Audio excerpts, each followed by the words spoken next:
नमस्कार मित्रों। साल 1912 एक जहाज़ जो एक बहुत बड़े आइसबर्ग से टकराता है, जो कि अपनी पहली ही समुद्री यात्रा पर गया था, लेकिन उसमें सवार लोगों ने ये कभी सपने में भी नहीं सोचा था कि ये यात्रा उनके जीवन की अंतिम यात्रा साबित होगी। जी हाँ, आप सही सोच रहे हैं, मैं बात कर रहा हूँ Titanic. British shipping company white star line द्वारा बनाया गया ये जहाज़ उस समय का सबसे बड़ा जहाज़ था। ये जहाज़ इतना बड़ा था कि इसमें 3 फुटबॉल स्टेडियम समा सकते थे और साथ ही ये बहुत ही ज़्यादा लग्जरियस था। इसमें अमीरों को पसंद आने वाली वो सारी सुविधाएं जैसे deep salt water, swimming pool, gym, squash court, steam room, Turkish bathroom, cool room, massage room, यानी सामान्य शब्दों में कहें वो सारी सुख सुविधाएँ जो एक अमीर आदमी पसंद करता है इसमें अवेलेबल थी। 10 मंजिला ऊंचे इस जहाज़ में 20 लाइफ बोट्स भी थी, जिनमें हर एक की कैपेसिटी लगभग 65 आदमी की। कंपनी वाइट स्टार लाइन द्वारा इसे अनसिंकेबल बताया जा रहा था, यानी जो कभी डूब नहीं सकता। इसी ओवर कॉन्फिडेंस के कारण इसमें केवल 20 लाइफ सेविंग बोट्स ही जहाज़ में डाली गई। 840 फीट लंबे और 270 फीट चौड़े इस जहाज़ ने सफल ट्रायल्स के बाद अपनी पहली यात्रा साउथहैम्पटन से चेरबर्ग और क्वींसटाउन होते हुए अमेरिका के न्यूयॉर्क के लिए 10 अप्रैल को शुरू की। जब यह जहाज़ समुद्र में उतरा तो ऐसा लगता था मानो एक छोटा मोटा टाउन समुद्र में चल रहा हो। पहली बार जब ये जहाज़ अपनी यात्रा के लिए निकला तब आश्चर्य की बात यह है कि 10,000 लोग इसे देखने के लिए आए थे। इस जहाज़ के कैप्टन एडवर्ड स्मिथ के साथ साथ 885 क्रू मेंबर भी थे, जो पैसेंजर की हर सुख सुविधाओं का ध्यान रख रहे थे। अपनी पहली यात्रा के लिए यह जहाज़ लगभग पहले से ही पूरा बुक हो चुका था। क्वींसटाउन को पार करने के बाद ये शिप अटलांटिक महासागर में होता हुआ न्यूयॉर्क की ओर धीरे धीरे आगे बढ़ने लगा। जाते समय टाइटैनिक को न्यूफाउंडलैंड के ग्रांड बैंक एरिया से पिघलती हुई बर्फ़ को लेकर कई वार्निंग मिली कि आगे बर्फ़ पिघल रही है, बहुत ज़्यादा मौसम ख़राब है, तो आप थोड़ा सावधानी से चलें। लेकिन कैप्टन स्मिथ ने उन सभी वार्निंग्स को अनसुना किया और कहा कि आज शिप्स की टेक्नोलॉजी बहुत ज़्यादा आगे जा चुकी है और वैसे भी डूब नहीं सकता। दोस्तों, ओवर कॉन्फिडेंस हमेशा इंसान को ले डूबता है। यही कारण था कि वार्निंग्स मिलने के बावजूद भी टाइटैनिक अपनी फुल स्पीड से समुद्र को चीरता हुआ आगे बढ़ रहा था। 14 अप्रैल की रात यानी अपनी यात्रा के चौथे दिन जहाज़ को सामने एक विशाल हिमखंड दिखाई देता है। ये हिमखंड इतना विशाल था, टाइटैनिक जैसे 3 से 4 जहाज़ इसमें समा जाएं। जैसा कि आप जानते ही होंगे कि बर्फ़ का 1/10 भाग ही हमें ऊपर दिखता है, जबकि 9/10 भाग नीचे होता है। यानी पानी के ऊपर जो बर्फ़ हमें दिखाई दे रही है उससे 9 गुना बर्फ़ पानी के अंदर मौजूद होती है। इतने बड़े आइसबर्ग को देखकर फर्स्ट ऑफिसर विलियम मर्डोक ने जहाज़ को मोड़ने के आदेश दिए, लेकिन तब तक काफ़ी देर हो चुकी थी और मोड़ते वक्त जहाज़ की पैंदी इस बड़े आइसबर्ग से टकरा गई। परिणाम स्वरूप जहाज़ में पानी भरने लगा। 5 जलरोधक डिब्बे जिनमें पानी नहीं घुस सकता था, उनमें पानी घुस गया और वो टूट गए। अब जल्दी ही सबके समझ में ये आने लगा कि जहाज़ डूब जाएगा। पानी धीरे धीरे जहाज़ में घुस रहा था, लेकिन समस्या तब और भी ज़्यादा पैदा हो गई जब क्रू मेंबर्स को पता लगा कि इस समय पैसेंजर्स इमरजेंसी सिचुएशन के लिए तैयार नहीं हैं, क्योंकि उस समय रात का टाइम था। ज़्यादातर लोग या तो सो रहे थे या अपने नाइट पार्टी में मस्त थे। और सबसे बड़ी विडंबना की बात तो ये थी कि क्रू मेंबर्स को उन लाइफ बोट को कैसे चलाया जाता है, इसके लिए ठीक से ट्रेनिंग भी नहीं दी गई थी। क्रू मेंबर्स को उनकी कैपेसिटी भी ठीक से नहीं पता थी कि किस लाइफ बोट में कितने आदमी जाते हैं या कितने नहीं। यही कारण था कि किसी बोट में केवल 5 से 7 आदमी भेजे गए और कई बोट्स में उनकी कैपेसिटी से ज़्यादा आदमियों को भर दिया, जिससे लाइफ सेविंग बोट आगे चलकर पानी में डूब गई। आइसबर्ग से टकराने के लगभग 2.5 घंटे बाद जहाज़ में बहुत ज़्यादा पानी भरने लगा और जहाज़ कुछ इस तरह से 2 टुकड़ों में टूट गया। इसमें यात्रा करने वाले जो लोग थे उनका मरने का कारण केवल डूबना ही नहीं था, क्योंकि लोगों के पास लाइफ सेविंग बोट्स भी थी। लोगों के मरने का सबसे बड़ा कारण लोगों की हृदय की गति रुक गई। साथ ही हमें ये भी समझना पड़ेगा कि आखिर उस जगह पर ऐसा हुआ तो क्यों।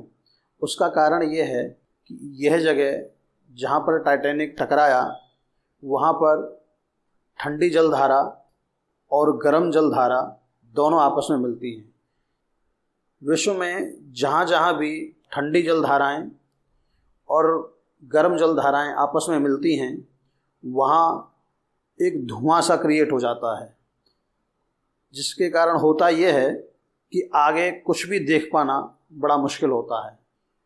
आप इसे ऐसे भी समझ सकते हैं कि आप बर्फ़ पर कभी अगर गर्म पानी डालेंगे तो उसमें से धुआं सा निकलेगा। यही रीज़न है कि आगे इतने बड़े हिमखंड को ये लोग देख नहीं पाए। साथ ही उस समय सोनार टेक्नोलॉजी भी नहीं होती थी। यही कारण है कि ये जहाज़ उस इतने बड़े हिमखंड को नहीं देख पाया और उससे जा टकराया।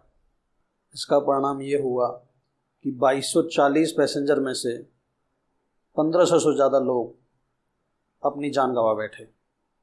लेकिन अब अमीरों में एक नया फैशन शुरू हुआ है डार्क टूरिज़्म को लेके। डार्क टूरिज़्म असल में है क्या? यानी वो ऐसी जगह जहाँ बहुत बड़े हादसे हुए हों, बहुत बड़ी बाढ़ आई हों, बहुत बड़े विस्फोट हुए हों, बहुत बड़ी लड़ाइयाँ हुई हों। जैसे चेरनोबिल पावर प्लांट में जो विस्फोट हुआ वहाँ लोग जाते हैं। हिरोशिमा में बम विस्फोट हुआ, पहला परमाणु बम विस्फोट, वहाँ लोग जाते हैं। उसी तरह जॉन्सटाउन फ्लड साइट को देखने भी लोग बड़े शौक से जाते हैं।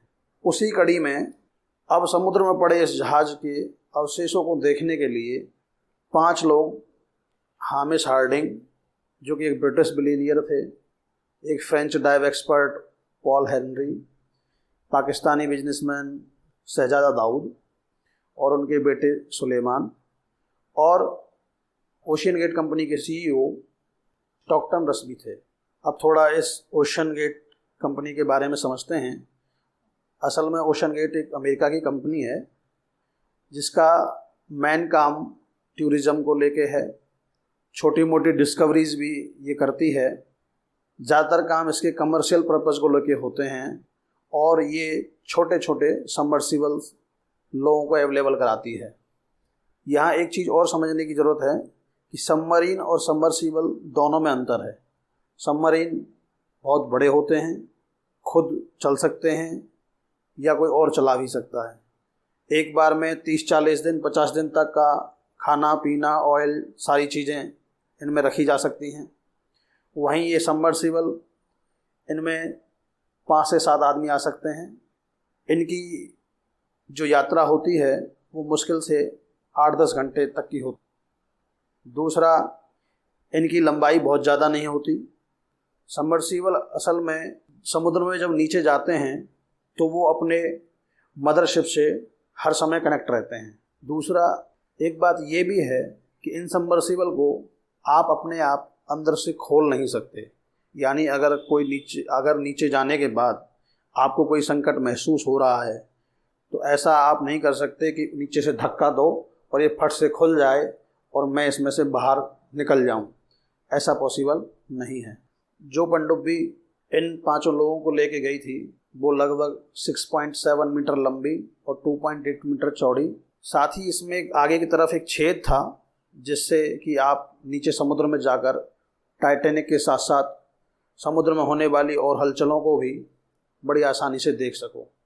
इसमें जाने के लिए एक आदमी का किराया लगभग $25,000, यानी भारतीय मुद्रा में देखा जाए तो 2 करोड़ रुपए एक आदमी की टिकट। इमरजेंसी सिचुएशंस के बाद इस पनडुब्बी में केवल 96 घंटे की ऑक्सीजन ही अवेलेबल होती है। उसके बाद इस पनडुब्बी का रखवाला केवल ऊपर वाला है, या यूँ समझें कि इस पनडुब्बी में बैठे हुए व्यक्ति की मृत्यु निश्चित है। जैसा कि मैंने आपको बताया कि टाइटैनिक का मलबा न्यूफाउंडलैंड के पास ही समुद्र में लगभग 3800 मीटर नीचे पड़ा है। इसी मलबे को देखने के लिए जब ये सबमर्सिबल इन 5 लोगों को लेकर नीचे उतरा तो 2 घंटे बाद इसका संपर्क अपनी मदरशिप यानी कि जो ऊपर थी उससे टूट जाता है। असल में होता यूँ है कि ये सबमर्सिबल जब नीचे जाती है, सोनार टेक्नोलॉजी के माध्यम से ये हर 10 मिनट में ऊपर अपनी मदरशिप को मैसेज भेजती है कि हाँ सब कुछ ठीक चल रहा है या नहीं चल रहा है।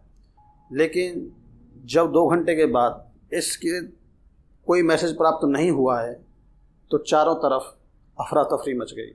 बचाव अभियान शुरू किए गए। हालांकि शुरू के समय में तमाम अटकलें और कयास लगाए जा रहे थे कि हो सकता है कि वैसे ही इसका कनेक्शन टूट गया हो, या हो सकता है कि अभी नीचे लोग सुरक्षित हों, या ये हो सकता है कि अभी ऑक्सीजन ख़त्म हो गई हो, या इस प्रकार के भी कयास लगाए जा रहे थे कि नीचे ये किसी चीज़ से जाके टकरा गई हो। वो तमाम तरह के कयास अभी तक लगाए जा रहे थे। और कुछ लोग इस प्रकार का भी कयास लगा रहे थे कि अभी जो नीचे लोग गए हैं वो पूरी तरह सुरक्षित हैं। इस सबमर्सिबल को ढूंढने में अमेरिका, कनाडा के साथ साथ और भी देशों की नौसेनाओं ने अपने अथक प्रयास शुरू किए, लेकिन कई दिनों के बाद इनका कोई अता पता नहीं लगा। लेकिन अब ये बात पूरी तरह कन्फर्म हो चुकी है कि इसमें गए हुए सारे यात्रियों की दुखद मौत हो चुकी है और ये सबमर्सिबल टाइटैनिक से लगभग 1700 फीट की दूरी पर फट गया है। अब लोग ऐसे कयास लगा रहे हैं कि शायद ये पनडुब्बी उसी टाइटैनिक से जाकर टकरा गई हो, लेकिन ऐसा पॉसिबल यूँ नहीं लगता, क्योंकि जो मलबा अंदर नीचे पड़ा है वो इतना ख़राब और ख़त्म हो चुका है कि उसे आप अगर उंगली से भी उठाएंगे तो वो एकदम झड़ने लगेगा। यानी 1912 से लेके 2023 नीचे लगभग 110 साल हो चुके हैं। तो पानी में कोई चीज़ अगर इतने दिन रहेगी तो उसमें क्या ही बचेगा। जो इस प्रकार की अटकल है उसमें उतना दम नहीं लग रहा है। अभी तक का इसका सबसे बड़ा कारण इम्प्लोजन को बताया जा रहा है। इम्प्लोजन किस प्रकार होता है इसे आप इस वीडियो के माध्यम से समझें। National oceanic and atmospheric administration की बात माने तो हर 33 फीट यानी 10.06 मीटर नीचे जाने पर प्रेशर बढ़ता जाता है, जबकि आप देखोगे कि टाइटैनिक लगभग 3800 मीटर नीचे पड़ा है। यानी जहाँ टाइटैनिक पड़ा हुआ है असल में वहाँ समुद्र के सरफेस से 380 गुना प्रेशर ज़्यादा होगा।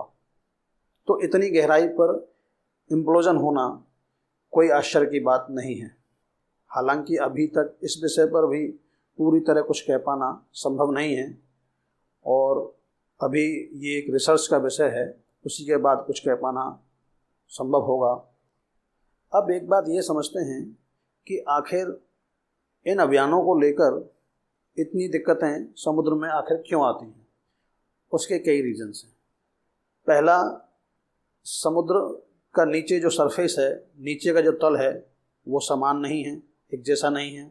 जैसे हमारे ऊपर पर्वत हैं, पहाड़ हैं, पठार हैं, ठीक उसी तरह नीचे भी पर्वत हैं, पठार हैं, पहाड़ियाँ हैं, समतल मैदान हैं, घाटियाँ हैं।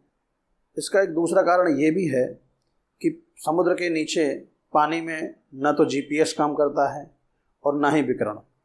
यहाँ तक कि प्रकाश की किरणों की पहुँच भी सीमित है। लगभग 1000 मीटर के बाद प्रकाश की पहुँच पानी में ना के बराबर है, या दूसरे शब्दों में यूँ कहें कि लगभग ख़त्म हो जाती है। यही कारण है कि वहाँ का मैप बनाना उतना आसान नहीं है जितना कि ऊपर हमारे सरफेस यानी पृथ्वी का बनाना आसान है। जब किसी का मैप नहीं होगा तो वहाँ पर नेविगेट करने में भी उतनी ही समस्याएं होंगी। आप इस विषय पर क्या सोचते हैं?